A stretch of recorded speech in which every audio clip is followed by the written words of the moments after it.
On a cette force, je pense, nous en tant que Guadeloupéens, de péter un petit peu tous les plafonds, d'aller au-delà de l'impossible en fait. Donc je vous encourage vraiment à continuer à croire en vous. La taille de votre territoire ne limitera pas la taille de vos rêves. Bonjour, c'est Ophélie Mézineau, je suis mannequin, créatrice de contenu et nouvellement la nouvelle Miss Univers Guadeloupe 2025.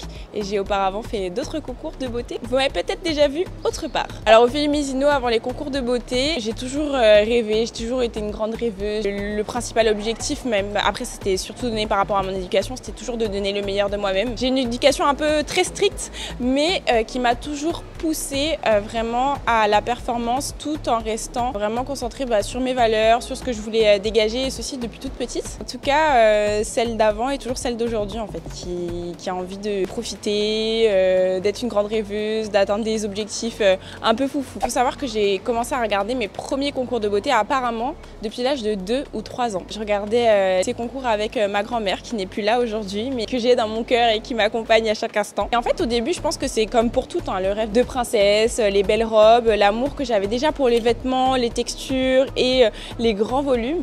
Et ensuite, j'ai compris qu'avoir une couronne ou une écharpe, un titre pouvait en fait me permettre de faire passer des messages. J'avais des choses à raconter, je voulais défendre des messages qui étaient importants pour moi. Je savais qu'avec un titre, une écharpe, on pouvait représenter sa culture, représenter son pays, son territoire.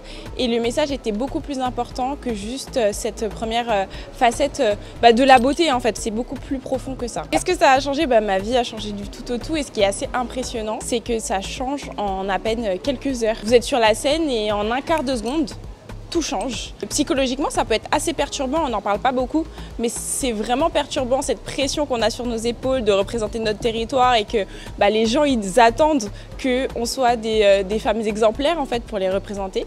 Et maintenant en fait ça m'a aussi apporté plus de visibilité en effet. Ça me permet en fait d'évoluer aujourd'hui dans des métiers qui sont passion. Je suis mannequin en Europe, je suis créatrice de contenu et ça c'est des choses, même si je pense que j'aurais pu réaliser sans cette écharpe, peut-être que ça m'aurait pris plus de temps. Aujourd'hui, j'ai la chance d'assister à des choses extraordinaires et c'est grâce à vous tout ça, donc merci encore. Déjà, la différence entre ces deux concours, c'est qu'il y en a un, on est 30 candidates et l'autre, on était 120 candidates. Et ça va être la même chose cette année pour Miss Univers qui se déroulera en Thaïlande en novembre. Je pense que c'est déjà le nombre de personnes, l'intensité de la compétition qui m'a vraiment marquée, c'est de pouvoir rencontrer énormément de pays au même endroit. Ça, c'est une chance que je peux avoir 2 fois dans ma vie, du coup, de rencontrer des cultures différentes, des langues parlées différentes, des danses, des physiques différents, et se concentrer de beauté mondiale m'impressionne et je suis très heureuse d'avoir cette expérience-là et d'être en contact avec d'autres cultures grâce à ce type de concours internationaux. Je dirais pas que je doute constamment de moi, mais il faut savoir que vous voyez le résultat. Les réseaux sociaux en général nous permettent de montrer les résultats. Cette écharpe me permet de montrer le résultat d'un cheminement que j'ai fait depuis tous ces concours de beauté il y a 6-7 ans maintenant. Mais entre tout ça, il y a des remises en question. Il faut savoir mettre son ego de côté pour accepter de tout recommencer, de tout reprendre à zéro. Donc est-ce que je doute de moi?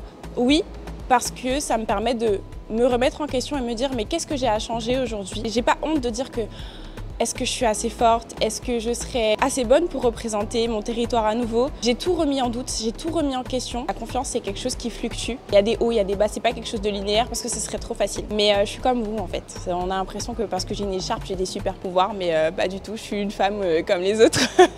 C'est vrai que j'ai la chance aujourd'hui parce qu'à l'époque, je disais que c'était quelque chose de très difficile à vivre. D'être une enfant de parents en situation de handicap, de parents qui sont sourds. Donc je suis une enfant coda. Certes, j'ai eu beaucoup de responsabilités par rapport à ça, beaucoup de traumatisme aussi, parce que j'ai été harcelée durant mon enfance. J'ai su me construire autour de ça et en tirer quelque chose de positif. Pour tous les enfants, en fait, qui sont parfois dans des situations délicates, qui doivent prendre la parole pour leurs parents. Et je sais que c'est parfois difficile au quotidien. Mais le message que j'aimerais faire passer à tous ces enfants et aux enfants de la Guadeloupe aussi, je sais qu'on vient d'un petit territoire. Je sais qu'il est parfois difficile d'accomplir nos rêves juste parce qu'on est insulaire et qu'au final, si on veut atteindre un objectif, on est obligé soit de traverser l'océan pour se former, etc. Je sais que c'est difficile. Mais on a cette force, je pense, nous, en tant que Guadeloupéens, de péter un petit peu tous les plafonds, d'aller au-delà de l'impossible, en fait. Donc, je vous encourage vraiment à continuer à croire en vous. La taille de votre territoire ne limitera pas la taille de vos rêves. Même si c'est difficile, c'est pas parce que j'ai une écharpe que je vous enlevez la réalité des choses. Vous allez devoir vous battre. Vous allez devoir vous battre pour atteindre vos objectifs, mais croyez en vous. Vous devez croire en vous et vous battre. N'hésitez pas à me partager vos rêves, vos objectifs. On va y aller ensemble. Je sais pas si on part plus confiante parce que, comme j'ai dit, moi j'ai pas peur de tout remettre à zéro. Donc en fait, certes, j'ai cette écharpe de première dauphine de Miss Monde et je ne l'ai pas volée, hein, j'ai travaillé pour ça. Et évidemment que Miss Monde, c'est un concours très compliqué, ça m'a permis d'acquérir de nouvelles compétences, mais j'arrive pas plus confiante parce que les autres femmes sont exceptionnelles. C'est aussi des femmes qui se préparent depuis longtemps, c'est aussi des femmes qui viennent d'autres concours. Je ne suis ni plus forte qu'elles, ni plus avancée qu'elles.